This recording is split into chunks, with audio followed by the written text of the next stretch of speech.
Welcome back to Tristan's Spectacular Picks of the 2025 NFL season, and it's week 5, meaning the bye weeks have begun. What is up, everyone? I hope y'all are doing well today, as I'm just chilling back here. We got some more matchups to look at, and due to the bye weeks, it does mean there are less games to review. So in this video, when you see the schedule preview of every team listed that is on a bye week, below the color-coded game matchups, so you know who is not playing this week. We got 14 games this week, which means 4 teams are on bye weeks. So let's get to it.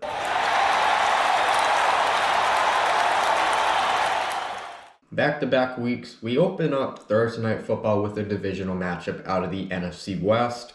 The 49ers did not look the greatest when healthy, and they did manage to come out of their previous game with more injuries with Brock Purdy, who probably was not ready, as well as their top 2 wide receivers. They are bound to miss out for week 5. And by all means, the run game is really not bound to solve any problems, in my opinion, in this game. The Rams did come off a win against the Indianapolis Colts, and they were able to notably get 2 interceptions, as well as a great game from Matthew Stafford. It's a divisional matchup, but I do like the Rams here a lot. Minnesota looks for a bounce-back win in Europe, as they have been waiting in London for the Cleveland Browns with an ineffective offensive line, the Vikings that is. And that is not a great recipe for success against the Browns, because they are going to look to pressure as well, just like Pittsburgh did.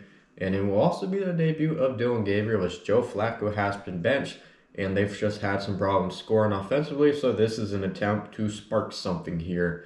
But for me, I do believe that Minnesota has more than enough quality to win, but the protection is going to need to be better, as I feel Carson Wentz did not get much help last game. Both of these teams missed out on the AFC Championship game last year, and now they're both 1-3.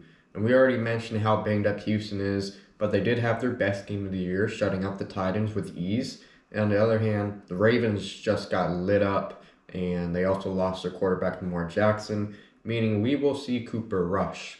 Expect lots of changes to the offensive scheme for Baltimore, but at the end of the day, I do believe the Ravens should be able to win, but do not be surprised if this ends up going the other way. Miami finally got that win, but not without losing Tyreek Hill, which will be a big blow to this team. Carolina comes into this game after getting smoked by the New England Patriots. Both of these teams are not so much producing the most yards as we would like, and that's especially the Carolina Panthers, as their run game is just appearing less effective. With that all being said, I'm looking for momentum in this game due to the circumstances, and right now, I do think that win for Miami last week was really good and ultimately can help them turn their season around, and they'll get another win. Minus the Raiders' loss, Genie had one of the best performances as a rookie running back in a long time. However, that was the only thing going right for the Raiders, as Geno Smith is continuing to play hot potato with the football and has been throwing it to the wrong team too much, and that's a massive concern. He has not appeared relaxed in his games, and they go up against the Indianapolis Colts, who recently lost their first game of the season. Either way, I do still believe the Colts will win, but my question is, how will Daniel Jones respond after throwing 2 interceptions in the last game? Sometimes, we see quarterbacks in new scenarios shine bright in the first quarter of the season, and then it diminishes. This matchup may be extremely tricky. Jackson Dart didn't do anything pretty, but he did take care of the ball in his debut, and he did get the win over the Chargers, who have looked worse each game. Unfortunately, he also lost Malik Neighbors to a torn ACL, but we've seen the rise out of running back Cameron Skabo, and by all means, I do think Dart is going to struggle in New Orleans, but the Saints themselves still have their own struggles that they've had all season as well, and this can either go either way, honestly, in my opinion. But I'm going to throw a curveball in here, and I'm going to say New Orleans does get their first win of the year. Things aren't pretty, but the Saints are playing fairly conservative, and I think that may just do enough this time at home. The Dallas Cowboys go up against the New York Jets. I would say this matchup is fairly one-sided, as the Cowboys have looked excellent offensively without CeeDee Lamb, and George Pickens actually did a lot of good things last game in the tie. The Jets, on the other hand, they just look completely defeated. They are 0-4 right now. And I would say that's honestly unfortunate for them, as nothing has been easy for them all year. But they may be able to run better on the ground, as we've known with the likes of Justin Fields, and then you have Breece Hall as well. But I am going to take my chances with the Cowboys here on the road. Going into this game, I'd say Denver has looked better ever so slightly, game by game. Philadelphia Eagles, on the other hand, they just keep finding ways to win ultimately, which does feel fairly similar to the Chiefs last year. But the majority of people aren't criticizing that, and I am not going to do that either. Both these teams just need to be better still, honestly. I am impressed with Denver last week, and Philadelphia was good in the first half, but they did have a second half collapse. And I think we could see all that happen again, but we need to see more yards from the Eagles. So let that ball fly, Jalen Hurts, and send the Eagles to 5-0. Both of these sides lost the previous week. Tennessee had nothing to offer against Houston, while Arizona was fortunate enough to have a chance to win after turning the ball over as many times as they did. Both teams will have it easier this week, but I feel this one is fairly clear-cut. The tight end's frustration is building. Arizona knows this is a bounce-back opportunity, as someone in their division has probably already lost before they play this game. So for me, I'm pulling with Arizona. Last week, the Tampa Bay Buccaneers special teams has finally costed them a game after leading the league in special team turnovers against a much more competitive team. They'll see a similar team in the Seattle Seahawks offensively, as they have been rolling lately, and I'm more meant like competition. So the Bucs are, very banged up, but it has felt like next man mentality for them on both sides of the ball. But I'm just going to be straight up, and I'm going to say that I trust my team to win ultimately, but it's going to be a battle, and if the special teams blow it again, then Tampa's not going to win this game, and the special teams coach, as well as Riley Dixon, will be left behind. And yes, I am picking Tampa, the clutch up and rebound from week 4. I'm simply going to say this. Detroit is honestly just doing their thing, and they're on a roll in every single category, and they showed up against Cleveland how I thought they would. Things for the Cincinnati Bengals look like a complete disaster, and you'd think they'd be pushing more for a quarterback because this just ain't it. So with that being said, give me the Detroit Lions. This is a tough matchup, honestly. Washington goes up against the LA Chargers, and they both lost last week. I'm not sure if Jaden Daniels returning. If he does, it's going to really change much. If anything, personally, the LA Chargers unfortunately fell into Jackson Dart's social media mind games, and they took their opponent too lightly.